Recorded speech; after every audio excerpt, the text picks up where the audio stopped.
Hello मेरे प्यारे बच्चों। जो बच्चे 10th में हैं आज उनके लिए मैं एक एनालिसिस लेकर आई हूँ क्वेश्चन पेपर का। 10th के पेपर को देखकर तो हंसी आ ही गई होगी आपको, क्योंकि जो बच्चे मेरे पास पढ़ते हैं वो भी आप ही की तरह शरारत करते हैं। क्योंकि देखिए किस तरीके से पेपर की हालत बना रखी है। और आप बोलेंगे कि मैम आपको कोई दूसरा पेपर नहीं मिला क्या? जी हाँ बच्चों, सच में दूसरा पेपर नहीं मिला। मैं बहुत ढूंढ ढूंढ के परेशान हो गई, लेकिन दूसरा मेरे पास एक भी पेपर अभी फ़िलहाल अवेलेबल नहीं था। तो और अब दूसरे बच्चों के पास जो मेरे पास पेपर अवेलेबल थे वो सभी बच्चों ने मेरे पास से पेपर लेकर गए हैं कि मैम हमें आज एक पेपर दो प्रैक्टिस के लिए। और पेपर लेकर जाते हैं, पेपर वहीं पे गायब हो जाता है। तो आज मुझे बड़ी मुश्किल से बहुत ढूंढने के बाद ये पेपर मिला है, जिस पर देखिए किस तरीके से बच्चों ने ये जो है बना रखा है। और ये मेरे पास जो है 2022 का पेपर है, क्योंकि बहुत मुश्किल से पेपर मिला है। मेरे पास और हैं, मेरे पास सेट्स हैं पेपर के, लेकिन वो अभी ज़ेरॉक्स के फॉर्म में है। ओरिजिनल बोर्ड के फॉर्म में सिर्फ यही एक पेपर था, इसीलिए मैं अभी आपके सामने यही एक पेपर लेकर बैठी हूँ। और जो है मेरे पास एक बुक है, वो नवनीत की जो है वो 10th स्टैंडर्ड की राइटिंग स्किल की और इंग्लिश की, इसमें भी एक क्वेश्चन पेपर अवेलेबल है। और पूरे सॉल्यूशन के साथ इसमें अवेलेबल है। एक क्वेश्चन पेपर भी है और जो है इसके अंदर अलग अलग जो है लेटर राइटिंग वगैरह दिखाए गए हैं, सब इसमें अवेलेबल है। लेकिन जो है अभी देखिए इसमें किस तरीके से ये लेटर राइटिंग किस तरीके से लिखना है वगैरह, और जो सब अच्छे तरीके से इसमें डायलॉग राइटिंग वगैरह सब बताया गया है। देखिए इस तरीके से डायलॉग राइटिंग वगैरह सब बताया गया है। इसका भी एनालिसिस मैं आपको करवाऊंगी, लेकिन फिर भी मुझे ऐसा लगता है कि अगर मैं बोर्ड के पेपर में से आपको समझाऊंगी तो आपको अच्छे से समझ में आ जाएगा। इसीलिए मैंने जैसे तैसे भी एक पुराना सा पेपर मिल गया था मुझे, उसमें से मैं आपको एक्सप्लेन करूँगी कि आंसर्स को किस तरीके से लिखना है। और जो बच्चे इंग्लिश पढ़ भी नहीं सकते उनके लिए भी आपको किस तरीके से इसमें तुक्के लगाकर भी आप इंग्लिश में कैसे पास हो सकते हैं, ये मैं आज आपको बताने वाली हूँ। तो चलिए वीडियो को हम स्टार्ट करते हैं। तो देखिए ये जो पेपर है हमारे पास, एक्टिविटी शीट जो है ये, अब इसके अंदर हमें जो है क्वेश्चन लैंग्वेज स्टडी जो आती है वो हमें 10 मार्क्स के लिए आती है। तो इसके अंदर से हमें डू एज डायरेक्टेड में अटेम्प्ट एनी 4 क्वेश्चंस करने होते हैं। अब पहला क्वेश्चन जो होता है इसके अंदर क्या होता है, complete the following words by using correct letter. यहाँ पे आपको अलग अलग वर्ड्स दिए हुए होते हैं, तो उसमें से क्या करना होता है, आपको अलग अलग वर्ड्स जो दिए हुए होते हैं उसके अंदर यहाँ पे जो है फिल करना होता है, भरना होता है। तो आप इसमें से, बहुत इजी है क्वेश्चन। इसके में कुछ ऐसे वर्ड्स हैं जो पेपर में आते ही आते हैं, ऐसे मैं आपको 100 वर्ड्स कराऊंगी, तो आपको बस उसी की प्रैक्टिस करके जाना है एग्ज़ाम में, तो वही वर्ड्स आपके पेपर में आएंगे। तो आप मेरे इंग्लिश के जो मैं आपको बताती हूँ इंग्लिश, आप बिल्कुल भी मेरा मिस मत कीजिए, क्योंकि इसमें बहुत ज़्यादा इंपॉर्टेंट चीज़ें मैं आपको बताने वाली हूँ। और मेरे पास बहुत सारे ऐसे बच्चे थे जिनको इंग्लिश पढ़ना तक नहीं आता था, उन्होंने अच्छे अच्छे मार्क्स लेकर पास किया है। तो देखिए मैं आपको इसका बताऊंगी कि किस तरीके से आपको इसके अंदर फील करना है। तो ये क्वेश्चन को आप बिल्कुल स्किप मत करना। यहाँ पे आपको ये जो क्वेश्चन है 2 मार्क्स के लिए आता है। तो मैं हर एक क्वेश्चन की पर्सनली जो है वो प्रिपरेशन करा के लेने वाली हूँ। तो मैं आपको सिर्फ इसमें पेपर पैटर्न समझा रही हूँ, तो आप इस पर ध्यान दीजिए। फिर ये जो है ये 2 मार्क्स के लिए होता है, इसको आप सॉल्व कीजिए। उसके बाद जो दूसरा जो है वो क्या है, put the following words in alphabetical order. ये तो बच्चे बच्चे को आता है ना, अल्फ़ाबेटिकल ऑर्डर में लगाना। तो इसका मैं आपको सिखा दूंगी, ये भी 2 मार्क्स के लिए है। उसके बाद पंक्चुएट द फॉलोइंग सेंटेंस। ये बहुत से बच्चे डरते हैं इससे कि ये हमें नहीं आता, लेकिन इजी है। इसमें मैं 2 ट्रिक आपको बताऊंगी। मैं जो है पेपर का सॉल्यूशन, उसकी सीरीज़ जो है, हर एक क्वेश्चन इसमें का हर एक सेपरेट आपको समझाने वाली हूँ कि किस तरीके से यहाँ पे वर्ड्स को फिल करना है, किस तरीके से अल्फ़ाबेटिकल ऑर्डर्स में इसको लगाना है, किस तरीके से ये जो है पंक्चुएशन जो मार्क्स हम लगाते हैं उसको लगाना है। मैं आपको हर एक चीज़ अच्छे से अलग अलग समझाने वाली हूँ। बस यहाँ पे पेपर पैटर्न आप देखिए, ये भी आपको करना है 2 मार्क्स के लिए। उसके बाद जो आता है, make 4 words minimum using the 3 letters in the word. तो फिर इसमें जो है एक वर्ड हमें दिया हुआ होता है, तो उस वर्ड को लेकर हमें जो है छोटे छोटे वर्ड्स फॉर्मेशन जो है, वर्ड फॉर्मेशन आपको करनी होती है। जैसे कि यहाँ पे अब ग्रैंड डॉटर दिया हुआ है, तो इसमें से आप ग्रैंड को अलग लिख सकते हैं, डॉटर को अलग लिख सकते हैं। इस तरीके से हमें अलग अलग वर्ड्स को करना है। तो यहाँ पे लेकिन हम जो क्या करते हैं, बच्चे बहुत सारे इसमें से 2 लेटर के वर्ड्स बना देते हैं, लेकिन 2 लेटर के वर्ड्स, तो आपको ये गलती नहीं करनी है। इसमें 2 लेटर नहीं 3 लेटर्स का यूज़ करना है, ठीक है। उसके बाद अब नेक्स्ट क्वेश्चन देखते हैं। ठीक है। अब देखिए इस क्वेश्चन में आपको क्या करना होता है, write the related words as shown in the example. यहाँ पे लाइफ ऐसे दिया हुआ है तो इससे रिलेटेड वर्ड्स आपको लिखने हैं। बहुत सारे बच्चे क्या करते हैं कि कोई भी वर्ड्स उठाकर लिख देते हैं। अब देखिए यहाँ पे लाइफ, लाइफ कैसी है, हैप्पी है। तो हैप्पी मतलब ये चीज़ें जो हैं वो कैसी एडजेक्टिव वाली हैं, तो इसके अंदर नाउन वर्ब एडजेक्टिव इन सभी को देखकर इसमें आपको फिल करना है। ये मैं आपको समझा दूंगी कि किस तरीके से नाउन का क्या होता है, एडजेक्टिव वर्ब क्या क्या होते हैं, मैं आपको बताऊंगी।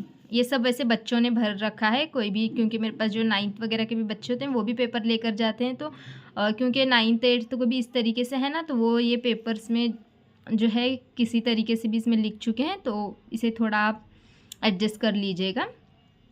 उसके बाद देखिए complete the word chain of verb, add a 4 words each beginning with the last letter of the previous word. यहाँ पे वर्ड चेन कंप्लीट करनी है। देखिए वर्ब की है, तो वर्ब मतलब जिसमें काम होता है, फिर काम जिसमें होता है ऐसे वर्ड्स को धुना। अब बच्चे बहुत सारे क्या करते हैं, ईट, तो टी से कोई भी वर्ड, टाइगर लिख देंगे, फिर बाद में आर से रोज़ लिख देंगे, लेकिन ये टाइगर रोज़ ये वर्ब नहीं है, ये नाउन है। तो बहुत सारे बच्चे मिस्टेक करते हैं, तो ये भी मैं आपको वर्ब यानी कि क्या होता है ये सब चीज़ें आपको समझा दूंगी। तो इसमें से एनी 4 करने हैं, आप कोई भी इसमें से 4 कर सकते हैं जो आपको ईजी लगे।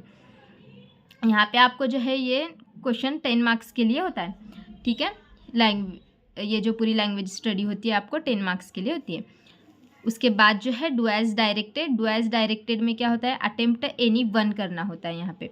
तो इसके अंदर से आपको कोई भी एक make a meaningful sentence by using the phrase to run away, और जो है इसमें क्लॉज का जो मीनिंग है उसको क्या करना होता है, क्लॉज को ऐड करना होता है। तो इसमें से इसको मत कीजिए क्योंकि बहुत सारे बच्चे इसमें गलती कर बैठते हैं, ये मैं आपको सिखाऊंगी रन अवे इसका, क्योंकि इसमें अगर आपके सेंटेंस बनाने में थोड़ी बहुत मिस्टेक हो भी जाती है तो भी आपको यहाँ पे मार्क मिल जाता है, लेकिन अगर क्लॉज में ऐड करना आपका गलत हो गया तो वहाँ पे मार्क्स नहीं मिलते, इसीलिए आप ए को चूज़ कीजिए। उसके बाद attempt any one, attempt any one में ऐड अ प्रीफिक्स और सफिक्स होता है, ये बहुत ईजी है। यहाँ पे प्रीफिक्स और सफिक्स आपको पता ही होगा, और इसमें 2 में से कोई एक करना होता है, सेंटेंस बनाना मुश्किल जाता है, तो इसीलिए जो है इसके अंदर से आपको प्रीफिक्स और सफिक्स का कर लेना है, ठीक है। नेक्स्ट पेज देखते हैं। अब देखिए नेक्स्ट यहाँ से स्टार्ट होता है टेक्सचुअल पैसेज, ये आता है 20 मार्क्स के लिए। वो कितने हो गए, 10 मार्क्स, और अब ये जो है वो 20 मार्क्स। उसके बाद जो है यहाँ पे टेक्सचुअल पैसेज जो होता है ये 20 मार्क्स का होता है। तो टेक्सचुअल पैसेज में क्वेश्चन नंबर 2 का ए, इसके अंदर कितने देखिए A1 एक्टिविटी आपको इसके अंदर करनी होती है। यहाँ पे टेक्सचुअल मतलब ये आपके टेक्स्ट बुक का ही पैसेज होता है, इसमें एक्टिविटी A1 होती है, फिर यहाँ पे आपकी टेक्स्ट बुक से ही पैराग्राफ होता है इस तरीके से, और इसको देखकर आपको जो है वो आंसर सॉल्व करने होते हैं। तो फिर यहाँ पे A2 एक्टिविटी है, A1 A2 A3 A4, मैं आपको सिर्फ अब दिखा रही हूँ, सॉल्व करके आपको बाद में मैं बताऊँगी, एनालिसिस करा रही हूँ आपको सिर्फ पेपर का। A3 A4, और A4 में जो होता है वो ग्रामर होता है। ग्रामर का सेक्शन में हर एक टॉपिक पे अलग अलग जो है वो बनाने वाली हूँ, तो आप वहाँ से चेक करिए, क्योंकि बहुत इजी ग्रामर मैं आपको बताने वाली हूँ, तो वहाँ से आप चेक करिएगा। फिर उसके बाद जो है ये वाला A5 पर्सनल रिस्पॉन्स, बहुत सारे बच्चे ये क्वेश्चन को छोड़ ही देते हैं, लेकिन इसी क्वेश्चन में आपको मार्क्स मिलते हैं, और ये क्वेश्चन किस तरीके से लिखना है मैं आपको बताने वाली हूँ। तो इसको बिल्कुल भी आप मिस मत कीजिएगा, क्योंकि ये क्वेश्चन में आप कुछ भी लिखेंगे तो वहाँ पे मार्क्स मिलेंगे आपको, हाँ, लेकिन उससे रिलेटेड ही कुछ लिखना है, कोई गाना वगैरह नहीं लिखना। बताती हूँ मैं आपको किस तरीके से लिखना है, वो मैं डिटेल में आपको उस सॉल्यूशन के टाइम को बता दूँगी। फिर उसके बाद जो है बी, ये B, read the following passage and do the activities, ये भी 10 मार्क्स के लिए होता है, इसमें भी वैसे ही होता है।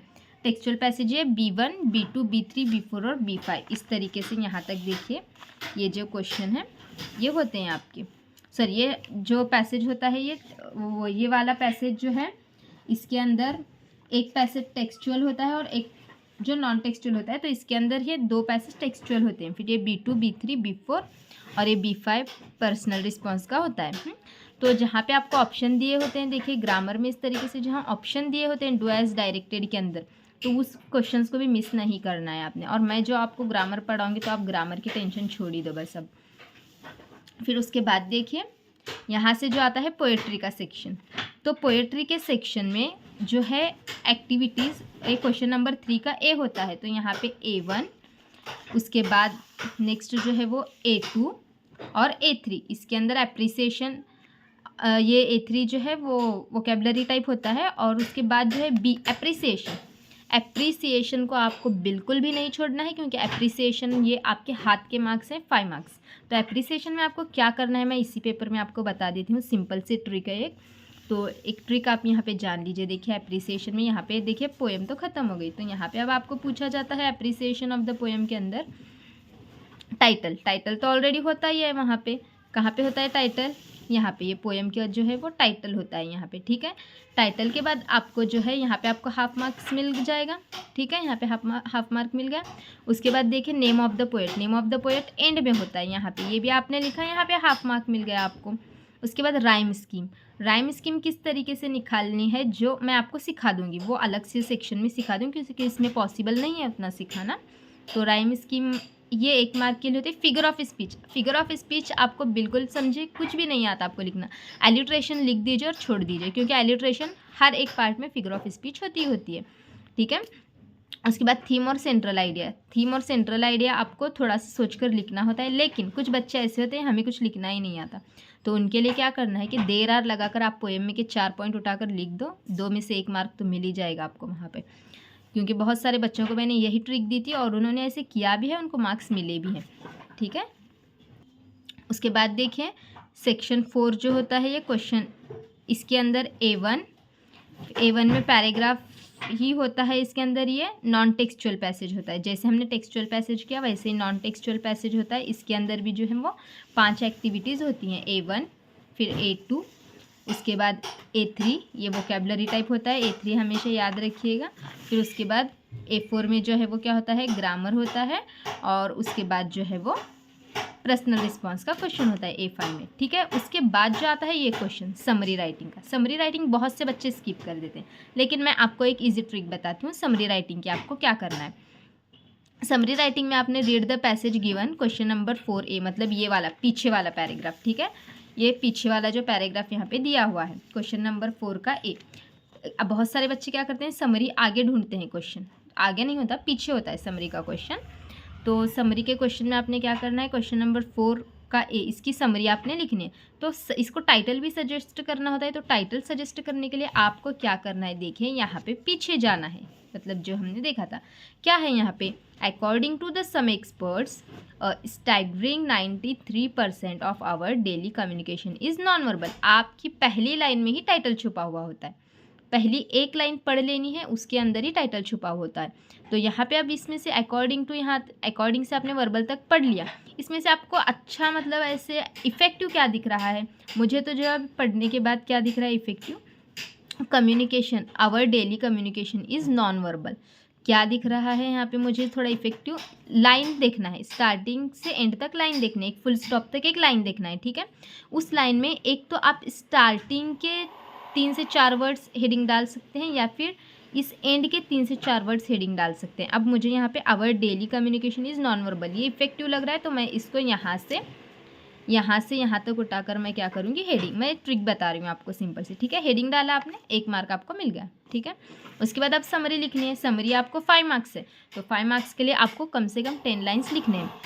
आपने टाइटल डाला, टाइटल डालने के बाद आप क्या कीजिए, छोटे छोटे 5 लाइन्स के 2 पैराग्राफ बना लीजिए। अब पैराग्राफ कैसे बनाना है, आपको इसी में से क्या करना है, बीच बीच में से थोड़े पॉइंट्स, मतलब ये इधर से एक सेंटेंस लेंगे आप, फिर यहाँ का एक सेंटेंस लेंगे, फिर यहाँ का एक सेंटेंस लेंगे, ऐसे 10 लाइन्स आपने लिख लेनी है समरी। तो आपको 5 में से 3 मार्क्स तो कोई भी देने से रुक नहीं सकता, 3 मार्क्स तो आपको आराम से मिल जाएंगे। और जो बच्चे टॉप करते हैं उनके लिए लिखना आसान होता है।